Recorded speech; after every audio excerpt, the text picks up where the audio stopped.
ዛሬ ዓለማችንን እያስጨነቀ ያለው ትልቁ ጥያቄ ጦርነት መቼ ይጀመራል የሚለው ሳይሆን ኢራን ለጥቃት ምን ያክል ተዘጋጅታለች የሚለው ነው። አዳዲስ የወጡ የሳተላይት ምስሎች እንደሚያሳዩት ከሆነ ቴህራን በፓርቺን ወታደራዊ ግቢ ውስጥ የምታደርገው እንቅስቃሴ እጅግ አስገራሚና አስፈሪ ደረጃ ላይ ደርሷል። ይህ ስፍራ ቀደም ሲል በእስራኤል ተመቷል ቢባልም አሁን ግን ኢራን ከቀድሞ በበለጠ ሁኔታ እያጠናከረች እንደሆነ ይነገራል። መረጃዎች እንደሚያሳዩት ኢራን በአዲሱ ወታደራዊ ተቋም ላይ ግዙፍ የኮንክሪት መከላከያ ጋሻ በመገንባት ላይ ናት። ይህ ብቻ አይደለም፣ ግንባታው ከተጠናቀቀ በኋላ መላውን ተቋም በአፈርና በድንጋይ በመሸፈን ከአየር ላይ ጥቃት ሙሉ በሙሉ ለመደበቅ እየሞከረች ትገኛለች ተብሏል። የወታደራዊ ሳይንስ ባለሙያዎች እንደሚሉት ከሆነ ሃርደሪንግ ወይም ተቋማትን የማጠናከር ስራም ኢራን የኒውክሌርና የሚሳኤል ክምችቶቿን ከመሬት በታች ወደሚገኝ ጥልቅ ዋሻዎች እያዘዋወረች መሆኗን ያሳያል። ይህ ማለት እስራኤል ወይም አሜሪካ ወደፊት ጥቃት ለመሰንዘር ቢፈልጉም ተራ ሚሳኤሎች ተቋሙን ሊያፈርሱት አይችሉም ማለት ነው። ኢራን ለሁለተኛ ጥቃት ዝግጁ ሆናለች። ይህ ማለት የመጀመሪያ የአየር ጥቃት ቢሰነዘርባት እንኳን ከመሬት በታች ያሉ ሚሳኤሎቿ ሳይነኩ ተርፈው አጸፋዊ እርምጃ እንድትወስድ ያስችላታል። በሌላ በኩል እስራኤል ይህንን የኢራንን ዝግጅት በዝምታ እየተመለከተች አይደለም። የእስራኤል አየር ኃይል በቅርቡ ያደረገው የረጅም ርቀት የአየር ላይ ነዳጅ የመሙላት ልምምድ ቀጥተኛ ምልክት ነው ተብሏል። ለምን ካላችሁ እስራኤል በጎረቤቶቿ ላይ ጥቃት ለመሰንዘር የአየር ላይ ነዳጅ መሙላት አያስፈልጋትም። ይህ ልምምድ የተደረገው ከ1500 ኪሎ ሜትር በላይ ርቃም ለምትገኘው ቴህራን ተብሎ የተዘጋጀ ነው እየተባለ ነው። አሜሪካ በበኩሏ ከ50 በላይ እጅግ ዘመናዊ የሆኑ F-22፣ F-35 እና F-16 ተዋጊ ጀቶችን ወደ ቀጠናው አስገብታለች። የአሜሪካ የውጭ ጉዳይ ሚኒስትር ማርክ ሩቢዮ ለኮንግረስ በሰጡት ቦምብ የመሰለ መግለጫ አሜሪካ በመካከለኛው ምስራቅ ያሰማራቻቸው 40 ወታደሮች በኢራን የድሮንና የሚሳኤል ክልል ውስጥ እንደሚገኙ አረጋግጠዋል። ሩቢዮ አክለውም ፕሬዝዳንት ትራምፕ በማንኛውም ሰዓት ቅድመ ጥቃት የመውሰድ መብታቸው የተጠበቀ ነው ብለዋል። ይህ ማለት አሜሪካ የራሷን ወታደሮች ደህንነት ለመጠበቅ ስትል ብቻ ኢራን ጥቃት ከመጀመሯ በፊት ቀድማ ልትመታ ትችላለች ማለት ነው። የሩሲያ የውጭ ጉዳይ ሚኒስትር ሰርጌይ ላቭሮቭ የሰጡት መግለጫ ደግሞ ጉዳዩን ወደ ዓለም አቀፍ ግጭት ቀይሮታል። ላቭሮቭ ኢራን የኒውክሌር ተቋማቶቿን ለኃይል ማመንጫ ብቻ ነው የምትጠቀመው በማለት ሞስኮ ለቴህራን ያላትን ወታደራዊና ዲፕሎማሲያዊ ጥበቃ በይፋ አሳይታለች። ላቭሮቭ አክለውም እስራኤልና አሜሪካ በኢራን ላይ ጥቃት ከሰነዘሩም የኒውክሌር አደጋ ሊከሰት እንደሚችል አስጠንቅቀዋል። ይህ ማስጠንቀቂያ ሩሲያ ከኢራን ጀርባ ላይ ማለቷን ያሳያል።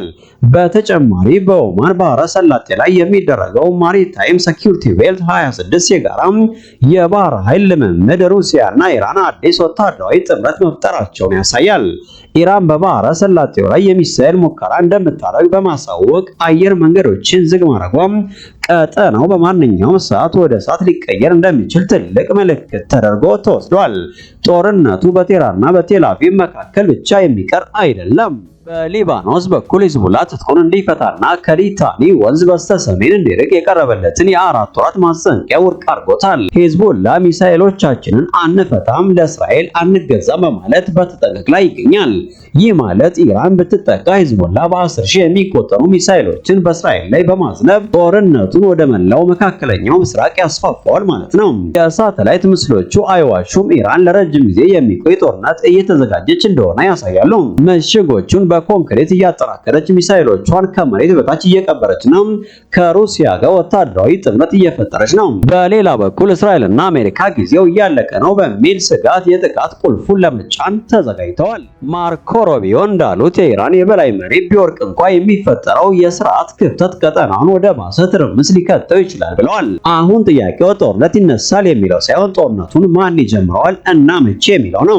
እናንተስ በዚህ ጉዳይ ላይ ምን ትላላችሁ? አሜሪካ ቀድማ እርምጃ መውሰድ አለባት ወይስ ሩሲያ ጣልቃ መግባቷ እስራኤልን ያስቆማታል? አስተያየታችሁን በኮሜንት ላይ አስፍሩልን። አብራችሁን ቆዩ። ሁኔታዎች ከዲፕሎማሲያዊ ንግግሮች አልፈው ወደ ቀጥተኛ ወታደራዊ ግጭት እያመሩ መሆናቸውን የሚያሳዩ በርካታ ምልክቶች እየታዩ ነው። የዶናልድ ትራምፕ አስተዳደር በኢራን ላይ ከፍተኛ ጥቃት ለመሰንዘር ለመሰንዘር 90% ዝግጁ መሆኑን የዋይት ሃውስ የውስጥ ምንጮች እየገለጹ ሲሆን ይህ እርምጃ እስከ መጪው ቅዳሜ ድረስ ሊጀመር እንደሚችል እየተናገረ ነው። ይህ ውጥረት የተከሰተው በጄኔቫ ለ3 ሰዓታት የተካሄደው የጃሬድ ኩሽነርና የኢራኑ የውጭ ጉዳይ ሚኒስትር አባስ አራቅቺ ስብሰባ ያለምንም ስምምነት በመጠናቀቁ ነው። አሜሪካ ያስቀመጠችውን ቀይ መስመር ኢራን ለመቀበል ፈቃደኛ አለመሆኗን ተከትለው የዲፕሎማሲው በር ተዘግቶ የጦርነቱ ነጋሪት መጎሰም ተጀምሯል። ትራምፕ በሶሻል ገጻቸው ላይ እንደተናገሩት ኢራን ለስምምነት ዝግጁ ካልሆነች አሜሪካ በዲያጎ ጋርሲያና በፌርፎርድ የሚገኙ ግዙፍ የጦር ሰፈሮቿን በመጠቀም የኢራንን አደገኛ አገዛዝ ለመገርሰስ ዝግጁ ነች። ይህ ዛቻ ብቻ ሳይሆን የተግባር እንቅስቃሴ መሆኑን የሚያሳየው ደግሞ ግዙፉ የአሜሪካ የጦር መርከብ ዩኤስኤስ ጀነራል ፎርድ ወደ ሜዲትራኒያን ባህር መቃረቡና የፔንታጎን ባለስልጣናት ሰራተኞቻቸውን ከአካባቢው እያሸሹ መሆናቸው ነው። በሌላ በኩል የእስራኤሉ ጠቅላይ ሚኒስትር ቤንጃሚን ኔታንያሁ የጸጥታ ካቢኔ ስብሰባቸውን በድንገት ማራዘማቸው ጥቃቱ በቀናት ውስጥ እንደሚጀመር ትልቅ ማሳያ ተደርጎ ተወስዷል። ቀደም ሲል ጥቃቱ ከሳምንታት በኋላ ሊሆን ይችላል ተብሎ ቢገመትም አሁን ግን የጊዜ ሰሌዳው እጅግ አጥሯል። ይህ በእንዲህ እንዳለ በየመን የሚገኙት የሁቲ ቡድን ለሁለተኛ ዙር ጦርነት ዝግጁ ነን በማለት በሰንዓ አደባባዮች ላይ ግዙፍ የተቃውሞ ሰልፍ አድርገዋል።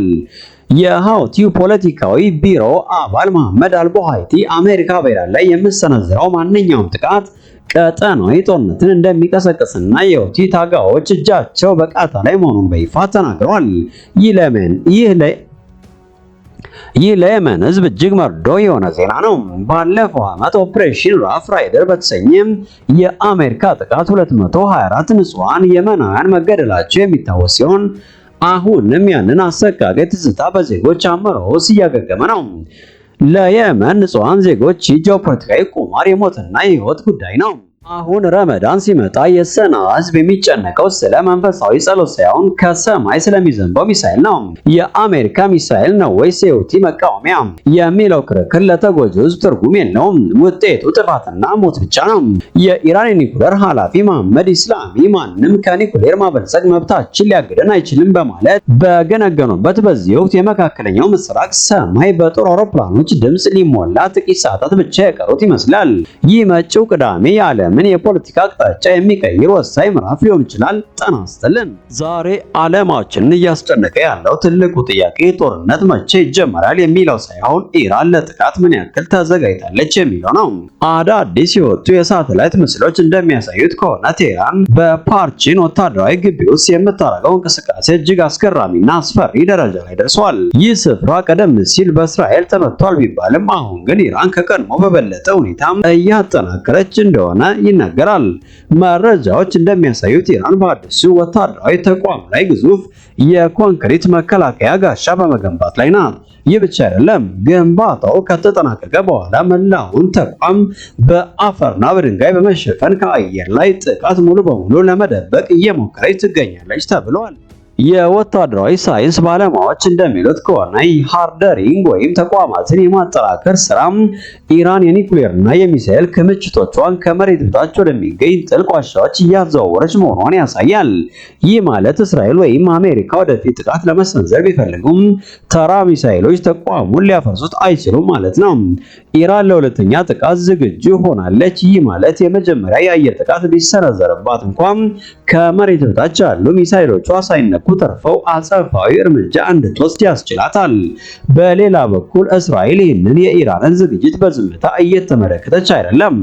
የእስራኤል አየር ኃይል በቅርቡ ያደረገው የረጅም ርቀት የአየር ላይ ነዳጅ የመሙላት ልምምድ ቀጥተኛ ምልክት ነው ተብሏል። ለምን ካላችሁ እስራኤል በጎረቤቶቿ ላይ ጥቃት ለመሰንዘር የአየር ላይ ነዳጅ መሙላት አያስፈልጋትም። ይህ ልምምድ የተደረገው ከ1500 ኪሎ ሜትር በላይ ርቃም ለምትገኘው ቴህራን ተብሎ የተዘጋጀ ነው እየተባለ ነው።